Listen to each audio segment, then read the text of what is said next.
Bom dia, boa tarde, boa noite, pessoal. Estamos aqui com o nosso curso de física e agora vamos estudar sobre a eletricidade estática, inspirada nesse gatinho aí, cheio desses pedacinhos de isopor, coitadinho. O que será que isso tem a ver com o conceito de eletricidade estática ou eletrostática como um campo de estudo da física?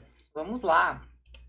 Nesse nosso estudo, nós passaremos pelos três processos de eletrização. O que será eletrização? Vamos começar com o processo de eletrização por atrito. Olha aí esse meme, o personagem dizendo: acho que meu celular é o oposto do chão, porque os opostos se atraem. Tanto que muitas vezes ele até se joga. Vamos começar com essa inspiração, o nosso estudo, porque essa ideia de que os opostos se atraem, que é amplamente usada aí no cotidiano, em várias situações, que nem dizem respeito à física, né? Existem várias releituras aí dessa frase, mas aqui no nosso contexto ela está diretamente relacionada a esse estudo que vamos fazer da eletrização por atrito. E aí vamos começar nosso estudo com esse fenômeno bonitinho, com essa coisinha fofa aí, escorregando no escorregador. E aí, quando ela termina de escorregar, olha o que acontece. Que fenômeno é esse, gente? Como que isso se justifica por meio dos conceitos estudados na eletrostática? Vamos lá.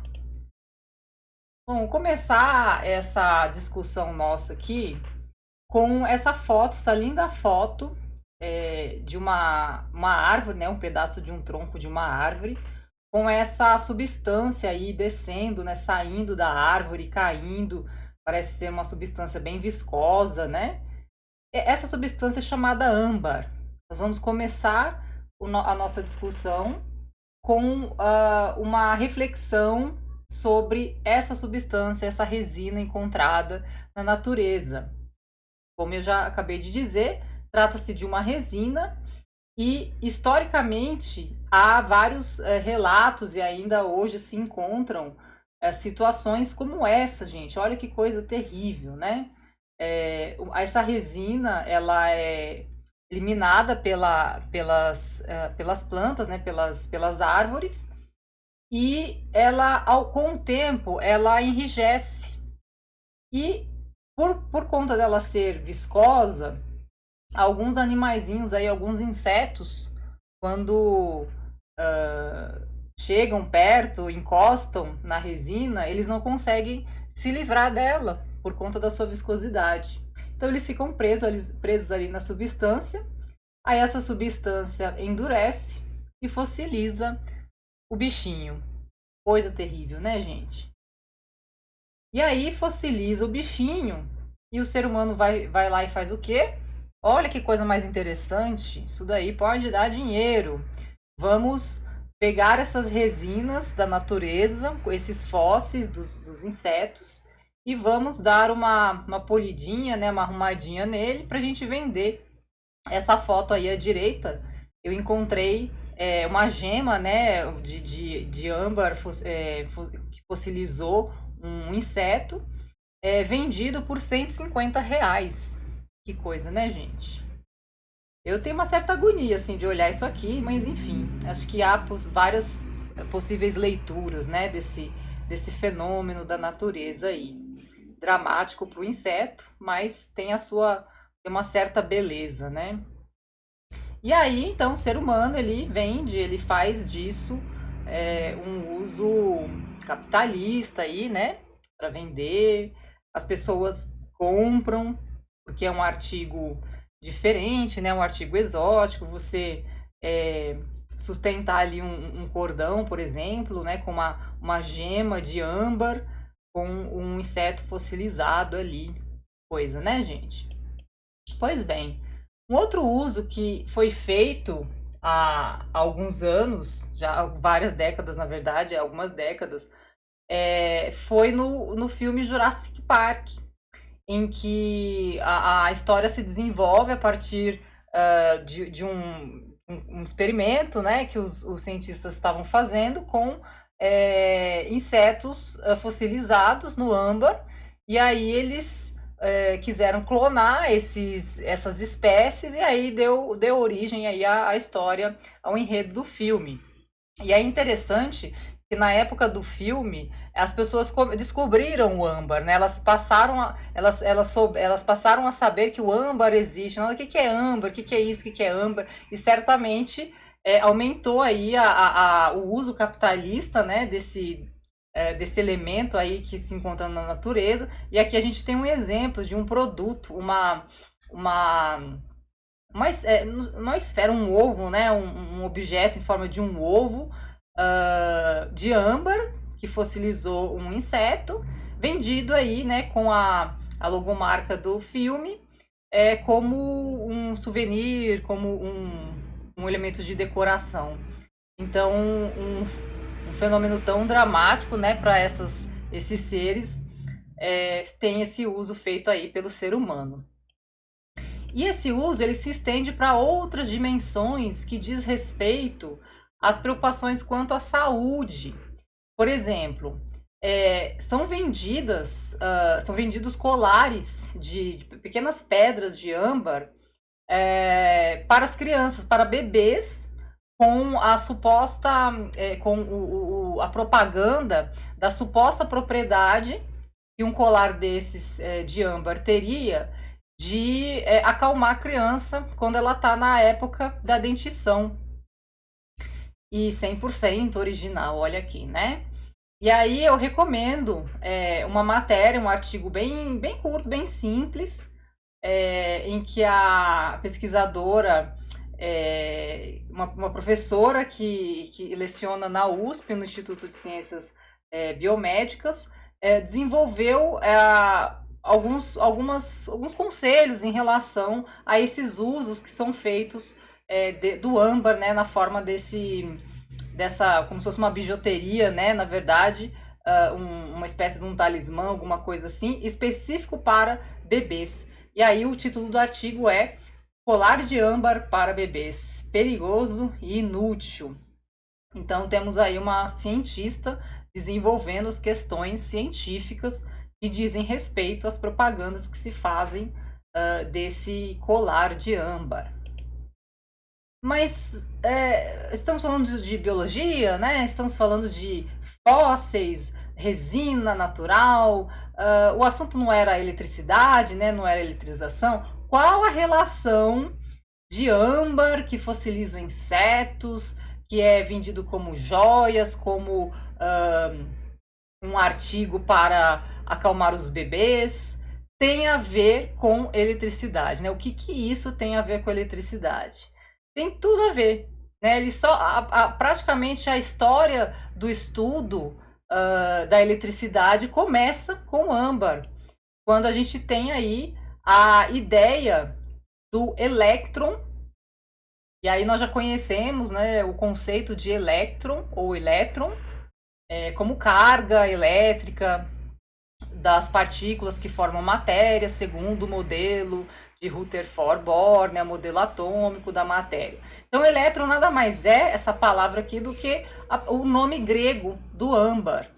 E aí o nome desse âmbar deu origem a essa raiz de palavra que deu origem aí à eletricidade, eletrização, elétron, né, tudo que se refere à eletricidade. Então vamos ver por quê. Então nós temos um relato aí desse senhor aqui, né? Aqui tem uma representação do busto desse senhor. Todo mundo sabe quem é, né? Porque todo mundo aqui sabe ler grego. Então tá aí, né, o Tales de Mileto, considerado o primeiro filósofo do Ocidente. Viveu aí no século VI, né, antes de Cristo.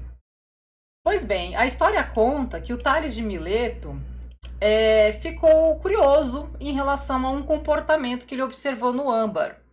Ele percebeu que quando essa resina era de alguma forma esfregada, ela se atritava com pelos de animais, com a pele dos animais, os animais se esfregavam nela, né, ali no contato com a natureza, Então essa resina passava a atrair alguns objetos leves, como pena de pássaro, palha, enfim. Então, vamos imaginar o seguinte, né? Você está lá antes de Cristo, a gente é difícil até imaginar, né, como que era a sociedade, o conhecimento, a ciência da época, e não havia esse conceito, né, de eletricidade.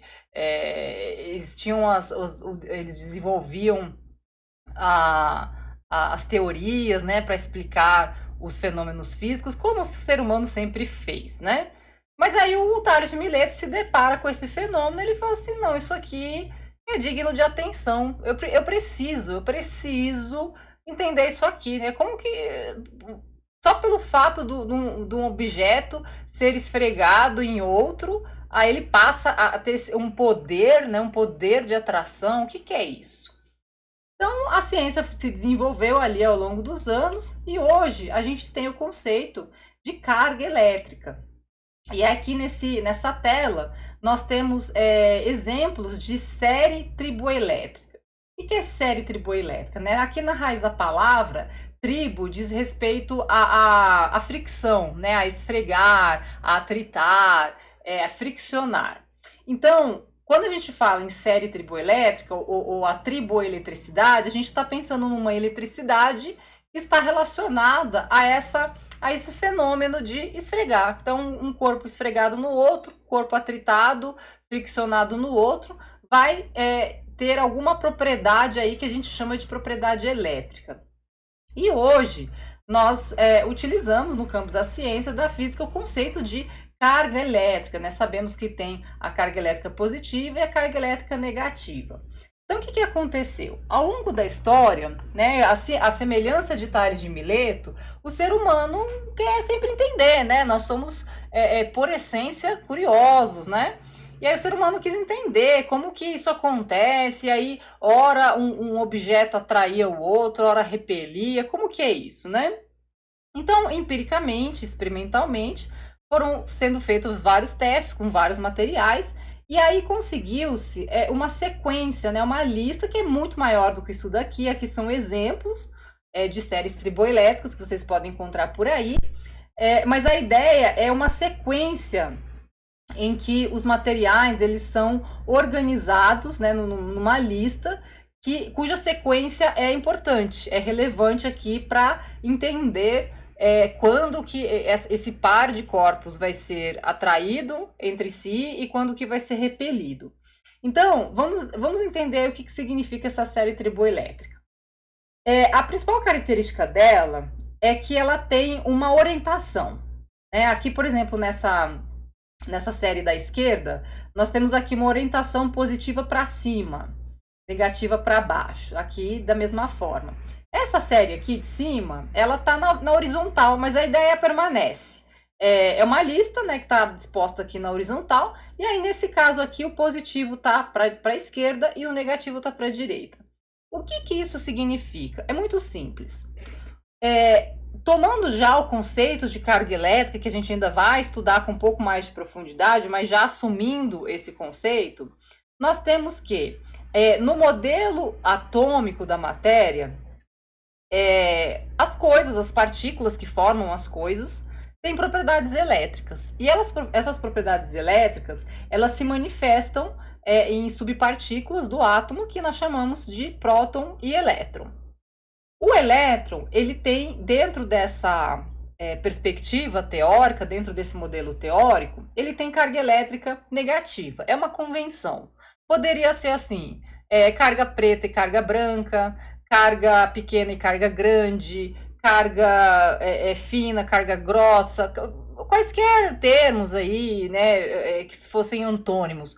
Mas convencionou-se ao longo da história do desenvolvimento dessa teoria que essa propriedade aí, que são duas propriedades complementares, mas que têm as suas diferenças, elas seriam caracterizadas por um sinal, né? Um sinal matemático.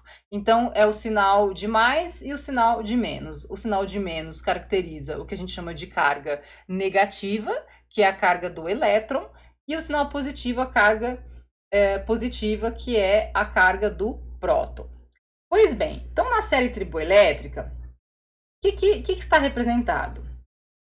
Vamos imaginar que você eletriza por atrito, né? Você pega dois objetos e atrita esses dois objetos. Você pega dois corpos, dois objetos e esfrega um no outro. Então, por exemplo, eu poderia pegar um pedaço de isopor, olha aqui na série, né, aqui à esquerda, e aí eu esfregaria ele com o cabelo humano, por exemplo. Eu pegaria um pedaço de isopor e esfregaria ele no meu cabelo. O que a série triboelétrica diz? Que como o isopor está mais para o negativo e o cabelo humano está mais para o positivo, né? Lembra sempre que é uma sequência. Então, se positivo é sempre quem está para cima e negativo quem está para baixo, o isopor está aqui embaixo, o cabelo humano está aqui em cima. Então, o que essa série diz para gente? Que quando isopor for esfregado com cabelo humano, o isopor fica com carga negativa e o cabelo humano fica com carga positiva. Ou seja, o isopor ganha elétrons. Então, quanto mais um átomo receber elétrons, mais negativo ele vai ficar.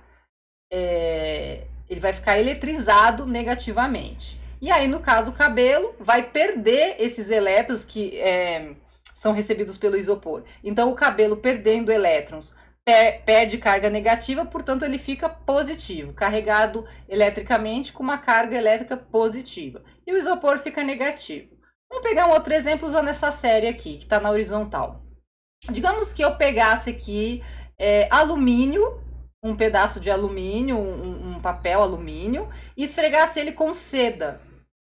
Né? Então, eu estou pegando esse par aqui, seda esfregando seda no alumínio.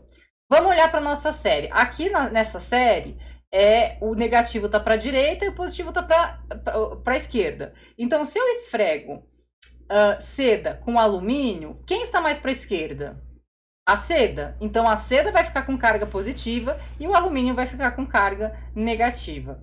Porque a seda cede elétrons para o alumínio, que recebendo esses elétrons vai ficar carregado negativamente. E a seda, por doar esses elétrons, vai ficar carregado eletricamente com uma carga elétrica positiva.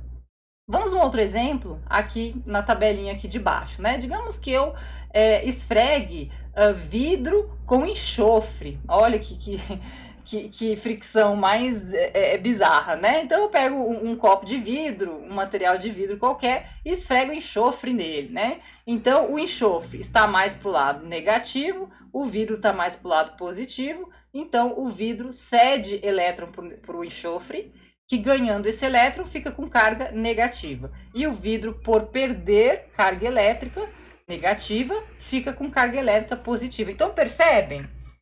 Um corpo carregado positivamente significa que perdeu elétrons. Né? Então a gente tem que tomar cuidado com essa concepção, porque parece que quem perde é quem fica com menos, né? E quem ganha fica com mais. Mas aqui no conceito da eletricidade, não, pelo simples fato de que foi o sinal negativo que foi historicamente escolhido como o sinal da carga elétrica do elétron, ok?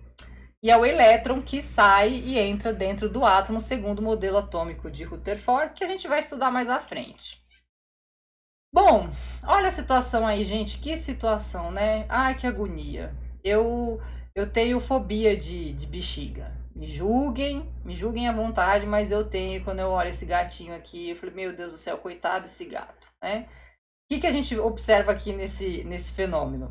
Essa bexiga provavelmente foi esfregada em algum objeto, ou o próprio gato foi se esfregando aqui nesse carpete ou no chão, etc.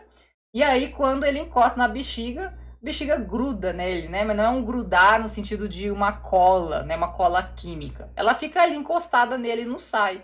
E aí o coitado do bichinho percebe que tem alguma coisa errada. Ai, gente, olha que judiação. Ele tenta, assim, ele começa a andar diferente, porque ele percebe que tem alguma coisa errada, né? Então, vamos lá, nessa situação. Eu tenho... digamos que a bexiga foi esfregada no próprio gato. Então eu teria borracha, né? Eu teria essa substância que está aqui mais ou menos quase no meio, né, da tabela da série triboelétrica. E tenho pele de gato. Aqui nessa série não apareceu pele de gato, mas ele está próximo aqui da pele de coelho, pele humana, cabelo humano está por aqui. Então, a pele de gato ou pelo de gato estaria por aqui, a borracha estaria por aqui. Borracha mais para o lado negativo, pele de gato mais para o lado positivo. Então, o gato, se ele foi esfregado anteriormente, né, a esse vídeo na bexiga, então, ou melhor, a bexiga esfregada nele, então a bexiga ficaria com sinal negativo, porque ela recebeu elétrons do gato que teria ficado com carga positiva, porque doou elétrons para a borracha.